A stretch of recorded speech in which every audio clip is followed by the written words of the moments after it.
Hello, नमस्कार, good evening. एक बार फिर से स्वागत है आप सभी का जीएस फाउंडेशन यूट्यूब चैनल पर। दोस्तों, ये मेरा नया चैनल है और आपके सपोर्ट की हमें काफ़ी ज़रूरत है, क्योंकि मैं आपके लिए लगातार अच्छे और रिच कंटेंट लाने का प्रयास कर रहा हूँ। इसलिए रिक्वेस्ट है कि चैनल को सब्सक्राइब ज़रूर कर लीजिएगा। और हाँ दोस्तों, याद रखिएगा, इस चैनल पर आपको रोटेशन वाइज वीडियो उपलब्ध कराई जा रही है, जो history, geography, polity, economics, science और सामान्य ज्ञान से संबंधित होती है। तो दोस्तों, इसी क्रम में आज हम लोग देखेंगे ज्योग्राफी की क्लास, और ज्योग्राफी की क्लास में हम लोग देखेंगे मोस्ट इम्पोर्टेंट 25+ MCQ। इसके साथ आपको मिलेगा फुल एक्सप्लेनेशन। तो दोस्तों, यदि आप SSC, railway, state PSC, CDS, NDA, UPSC, SI या फिर किसी भी कम्पिटिटिव एग्ज़ाम की तैयारी कर रहे हैं, तो इस वीडियो को बिना स्किप किए हुए पूरा देखिएगा, क्योंकि मैंने इस वीडियो में उन्हीं प्रश्नों को लिया है जो परीक्षा में बार बार रिपीट किए जाते हैं। ठीक है, तो चलिए यहाँ पर सेशन की शुरुआत करेंगे। लेकिन सेशन में जाने से पहले एक बार फिर से रिक्वेस्ट है कि लिंक को कॉपी कीजिए और दोस्तों के साथ शेयर कर दीजिए, है ना। तो चलिए शुरुआत करते हैं यहाँ पर सेशन की। सेशन का पहला सवाल है, निम्नलिखित में कौन सी नदी अरब सागर में नहीं गिरती है? निम्नलिखित में कौन सी नदी अरब सागर में नहीं गिरती है? तुंगभद्रा अरब सागर में नहीं गिरती है। तुंगभद्रा दक्षिण भारत में बहने वाली एक नदी है और यह किन राज्यों में बहती है? कर्नाटक और आंध्र प्रदेश में बहती है। यदि आपसे पूछ ले कि तुंगभद्रा नदी का मुहाना कहाँ है, तो कृष्णा नदी इसका मुहाना है। यानी तुंगभद्रा नदी किस में जाकर मिलती है? कृष्णा नदी में जाकर मिलती है। आइए इसे चित्र से भी समझते हैं। तुंगभद्रा नदी का मुहाना कहाँ है? तो तुंगभद्रा नदी का मुहाना कृष्णा नदी में, यानी कृष्णा नदी में यह जाकर मिलती है। ठीक है, अगला सवाल।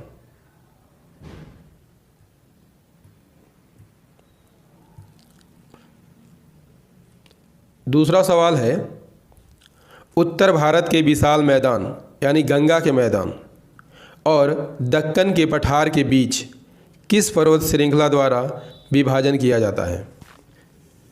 वेरी इंपॉर्टेंट प्रश्न है आपकी परीक्षा की दृष्टि से। उत्तर भारत के विशाल मैदान और दक्कन पठार के बीच किस पर्वत श्रृंखला द्वारा विभाजन किया जाता है?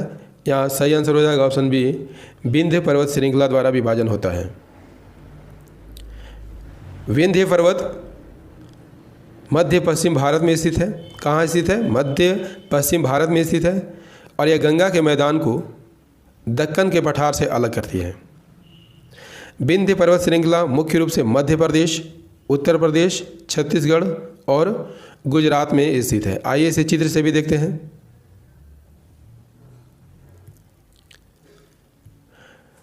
भारत को भौगोलिक दृष्टि से कितने भागों में बांटा जाता है? तो 5 भागों में बांटा जाता है। पहला, उत्तर का पर्वतीय क्षेत्र। दूसरा, उत्तरी मैदान। तीसरा, मरुस्थल। चौथा, प्रायद्वीपीय पठार। और पांचवा, तटीय प्रदेशों में बांटा जाता है। यानी भारत को कितने भागों में बांटा जाता है? 5 भागों में बांटा जाता है। और विंध्य पर्वत जो है उत्तरी मैदान को प्रायद्वीपीय पठार से अलग करती है। ठीक है, अगला सवाल। तीसरा सवाल है, निम्नलिखित में कौन सी झीलें आंध्र प्रदेश में स्थित हैं? चिल्का झील, कोलीरू झील, पुलिकट झील। यहाँ पर कूट की सहायता से आपको यहाँ पर आंसर करना है। निम्नलिखित में कौन सी झीलें आंध्र प्रदेश में स्थित है? तो यहाँ सही आंसर हो जाएगा ऑप्शन डी, 2 और 3, यानी कोलेरू झील और पुलिकट झील आंध्र प्रदेश में स्थित है। और चिल्का झील कहाँ पर स्थित है? उड़ीसा में स्थित है। ठीक है,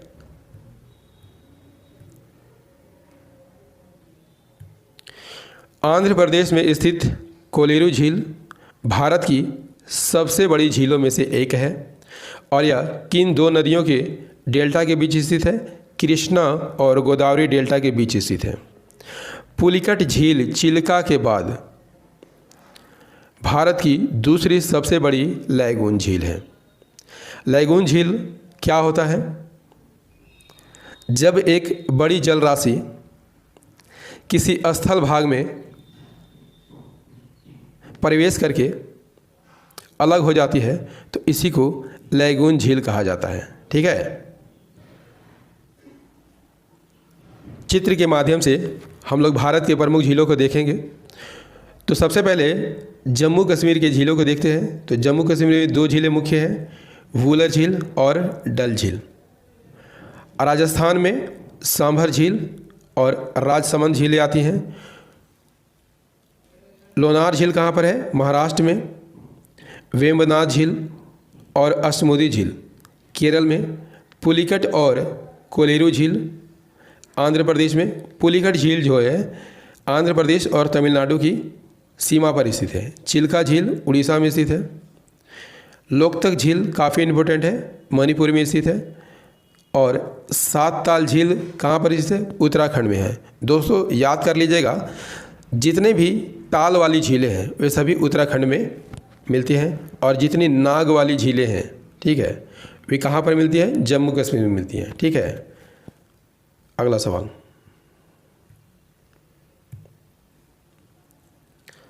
अगला सवाल है, एशिया का सबसे बड़ा ट्यूलिप बाग किस राज्य में स्थित है? एशिया का सबसे बड़ा ट्यूलिप बाग किस राज्य में स्थित है? सही आंसर हो जाएगा ऑप्शन ए, जम्मू कश्मीर में स्थित है। कहाँ स्थित है? जम्मू कश्मीर में स्थित है।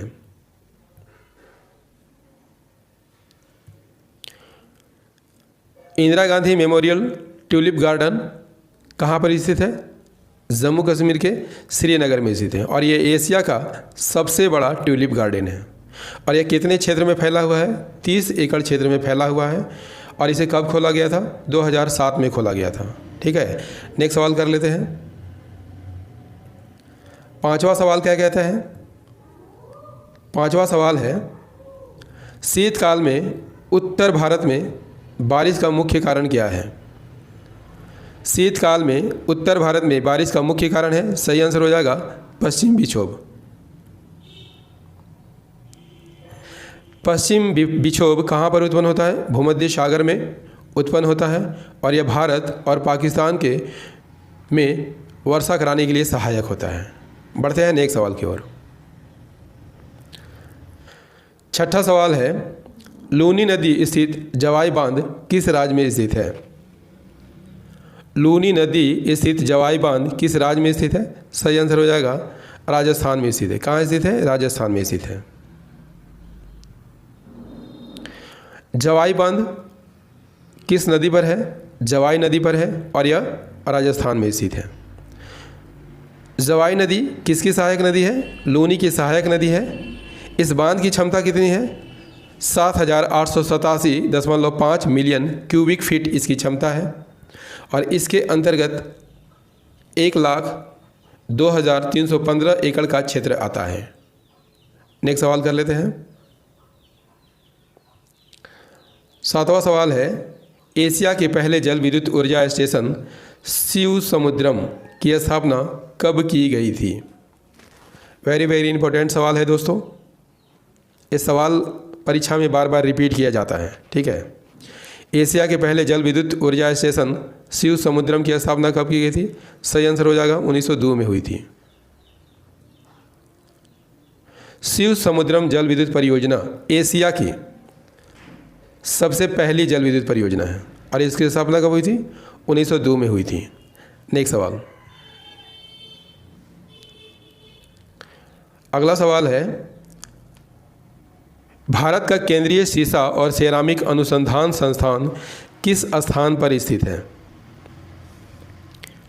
भारत का केंद्रीय शीशा और सेरामिक अनुसंधान संस्थान किस स्थान पर स्थित है? सही आंसर हो जाएगा कलकत्ता में स्थित है। कहाँ स्थित है? कलकत्ता में स्थित है।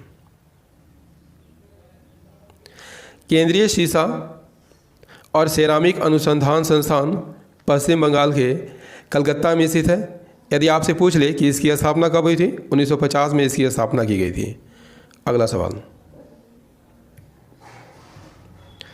9वां सवाल है, निम्नलिखित में कौन सी नदी अरब सागर में नहीं गिरती है? कौन सी नदी अरब सागर में नहीं गिरती है?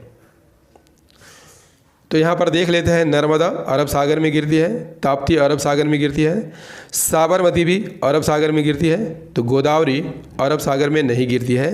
कहाँ गिरती है? बंगाल की खाड़ी में गिरती है। कहाँ गिरती है? बंगाल की खाड़ी में गिरती है। नर्मदा, ताप्ती और साबरमती अरब सागर में गिरती है, जबकि गोदावरी बंगाल की खाड़ी में गिरती है। आइए इसे चित्र के माध्यम से भी समझते हैं। ताप्ती अरब सागर में गिरती है और गोदावरी बंगाल की खाड़ी में गिरती है। ठीक है, अगला सवाल। अगला सवाल कहता है कि मानस नदी किसकी सहायक नदी है? मानस नदी किसकी सहायक नदी है? सही आंसर हो जाएगा ऑप्शन डी, ब्रह्मपुत्री की सहायक नदी है। किसकी सहायक नदी है? ब्रह्मपुत्री की सहायक नदी है। मानस नदी कहाँ बहती है? असम में बहती है और भूटान में बहती है। इसकी कुल लंबाई कितनी है? 376 किलोमीटर इसकी कुल लंबाई है। आइए इसे चित्र से देखते हैं। यदि आपसे पूछ ले कि मानस नदी जो है ब्रह्मपुत्र में किस ओर से मिलती है, तो ये दाईं ओर से मिलती है। किस ओर से मिलती है? दाईं ओर से मिलती है। मानस नदी दाईं ओर से मिलती है। नेक्स्ट सवाल, 11वां सवाल है, पैंगोंग झील किस राज्य में स्थित है? पैंगोंग झील किस राज्य में स्थित है? सही आंसर हो जाएगा लद्दाख में स्थित है। जम्मू कश्मीर में नहीं है, लद्दाख में स्थित है। ठीक है, लद्दाख में स्थित है। पैंगोंग झील कहाँ पर स्थित है? लद्दाख में स्थित है। और यह झील कितनी ऊंचाई पर स्थित है? 4350 मीटर की ऊंचाई पर स्थित है। 135 किलोमीटर लंबी है। इसका क्षेत्रफल कितना है? 604 वर्ग किलोमीटर इसका क्षेत्रफल है। आप देख सकते हैं पैंगोंग झील का सुंदर नज़ारा कितना खूबसूरत लग रहा है। नेक्स्ट सवाल, अगला सवाल है, डंकन दर्रा भारत के किस राज्य या केंद्र शासित प्रदेश में स्थित है? डंकन दर्रा भारत के किस राज्य या केंद्र शासित प्रदेश में स्थित है? सही आंसर हो जाएगा अंडमान निकोबार द्वीप समूह में स्थित है। कहाँ स्थित है? अंडमान निकोबार द्वीप समूह में स्थित है। डंकन पास रूटलैंड द्वीप और लिटिल अंडमान को अलग करता है। ठीक है, आइए इसे चित्र से भी देखते हैं। डंकन पैसेज किन द्वीपों को अलग करता है? तो रूटलैंड द्वीप। ठीक है, रूटलैंड द्वीप आप देख रहे होंगे, रूटलैंड द्वीप और लिटिल अंडमान को अलग करती है। अगला सवाल,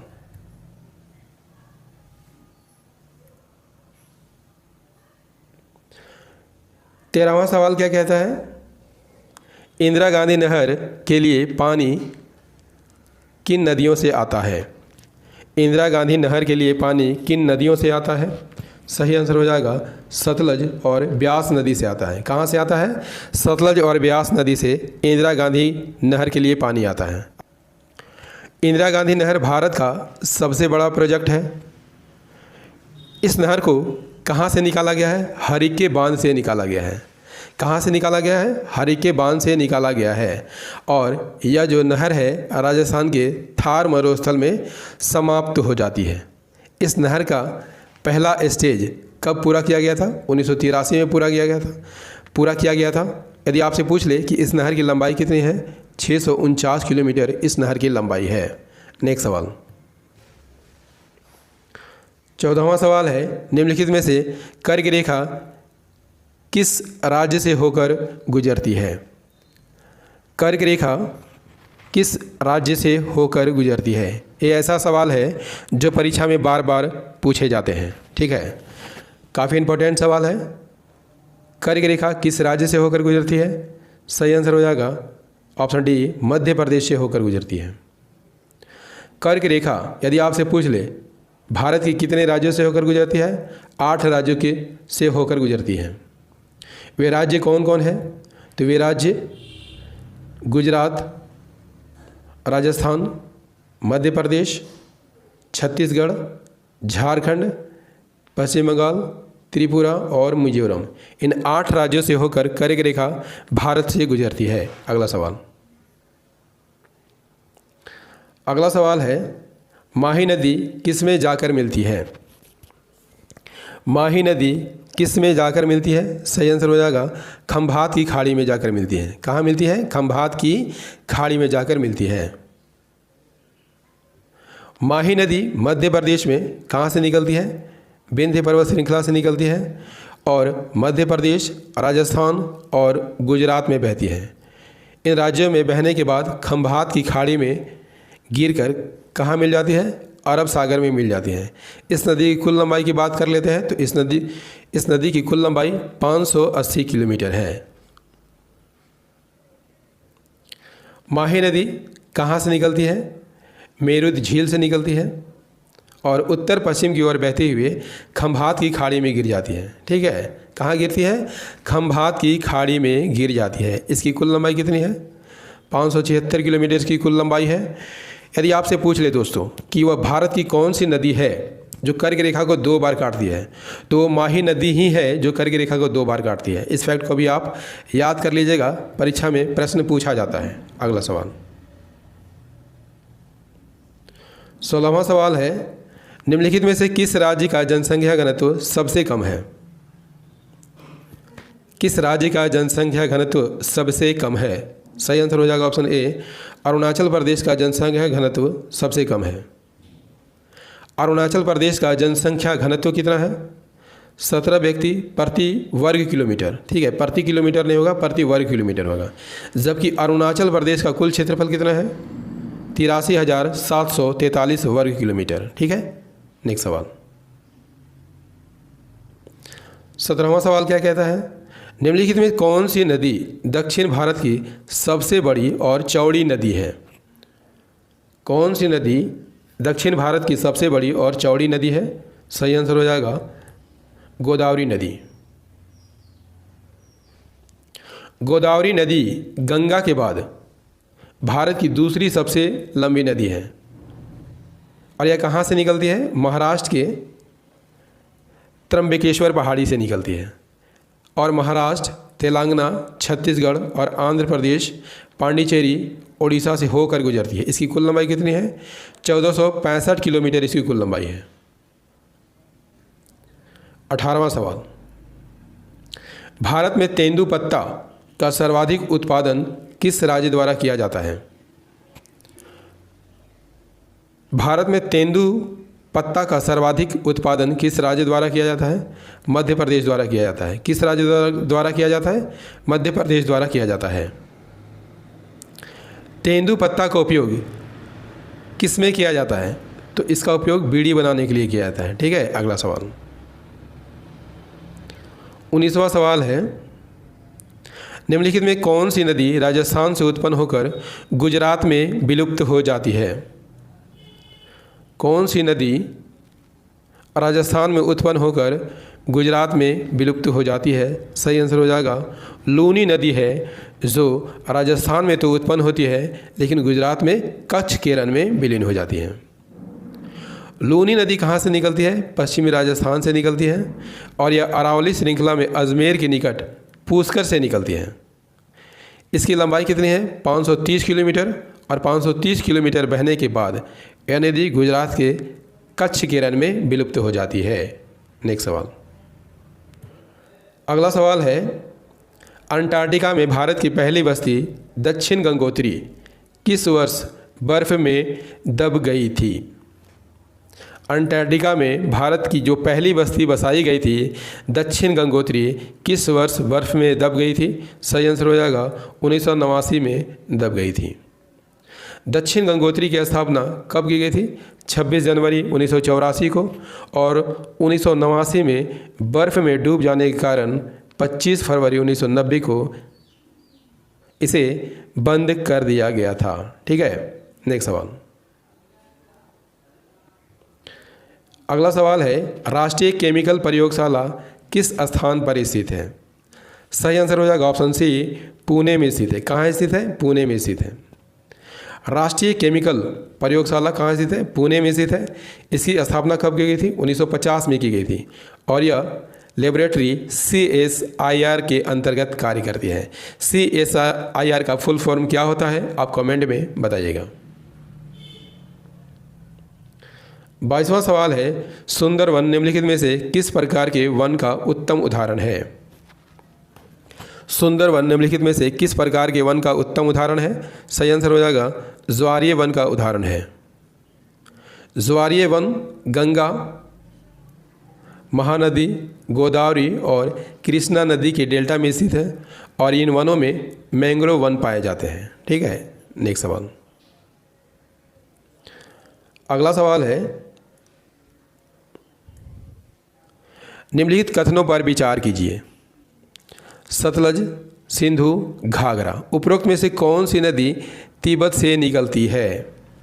कौन सी नदी तिब्बत से निकलती है? तो यहाँ सभी नदियाँ तिब्बत से निकलती हैं। ठीक है, यानी सतलज, सिंधु और घाघरा ये तीनों नदियाँ जो है तिब्बत से निकलती हैं। घाघरा नदी तिब्बत में कहाँ से निकलती है? मानसरोवर झील के निकट से निकलती है और नेपाल होते हुए यह भारत में ब्रह्मा घाट में शारदा नदी से मिल जाती है। यानी घाघरा नदी का मुहाना कहाँ है? शारदा नदी है। ठीक है, सिंधु नदी कहाँ से निकलती है? तिब्बत में मानसरोवर झील से निकलती है और यह भारत में लद्दाख से होते हुए पाक अधिकृत कश्मीर में प्रवेश करती है। सतलज नदी कहाँ से निकलती है?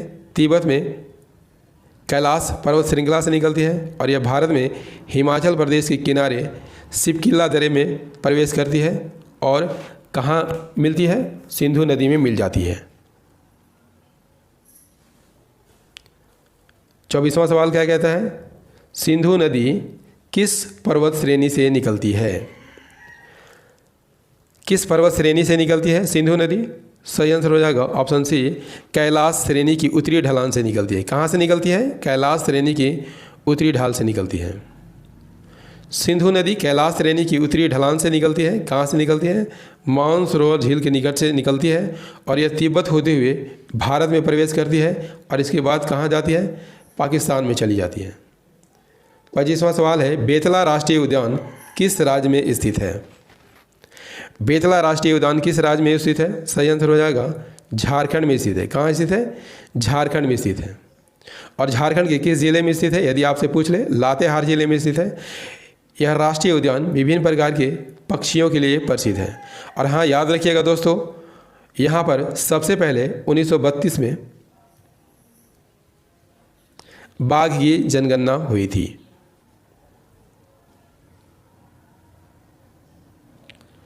26वां सवाल है, इस सेशन का अंतिम प्रश्न है, इलायची पहाड़ियों के संदर्भ में निम्नलिखित कथनों पर विचार कीजिए। पहला कथन है, यह पश्चिम घाट में स्थित है। दूसरा, यह केरल और तमिलनाडु के बीच सीमा का निर्माण करती है। तीसरा, यह विश्व धरोहर की सूची में शामिल है। उपरोक्त में कौन सा कथन सत्य है? तो यहाँ सही आंसर हो जाएगा ऑप्शन बी, केवल 1 और 2 कथन सत्य है। यह पश्चिम घाट में स्थित है और यह केरल और तमिलनाडु के बीच सीमा रेखा का निर्माण करती हैं। इलायची पहाड़ियाँ केरल और तमिलनाडु के पश्चिमी घाट में स्थित है और यह पहाड़ियाँ इलायची, मिर्च और कॉफ़ी की खेती के लिए प्रसिद्ध है। ठीक है दोस्तों, सेशन कैसा लगा कमेंट करके ज़रूर बताइएगा। यदि सेशन पसंद आया हो तो इसे लाइक कर दीजिएगा, दोस्तों के साथ शेयर कर दीजिएगा और यदि आप भी इस चैनल पर नए हैं, चैनल को सब्सक्राइब कर लीजिएगा, बेल आइकन को प्रेस जरूर कर लीजिएगा, तभी मेरे आने वाली हर वीडियो का नोटिफिकेशन आपको सही समय पर मिल सकेगा। दोस्तों याद रखिएगा, इस चैनल पर आपको रोटेशन वाइज वीडियो उपलब्ध कराई जाती है जो history, geography, polity, economics, science और सामान्य ज्ञान से संबंधित होती है। और मेरी वीडियो रात को 8 बजे आती है, तो इसे रोज़ देखना मत भूलिएगा। मिलते हैं अगले सेशन में। जय हिंद, धन्यवाद।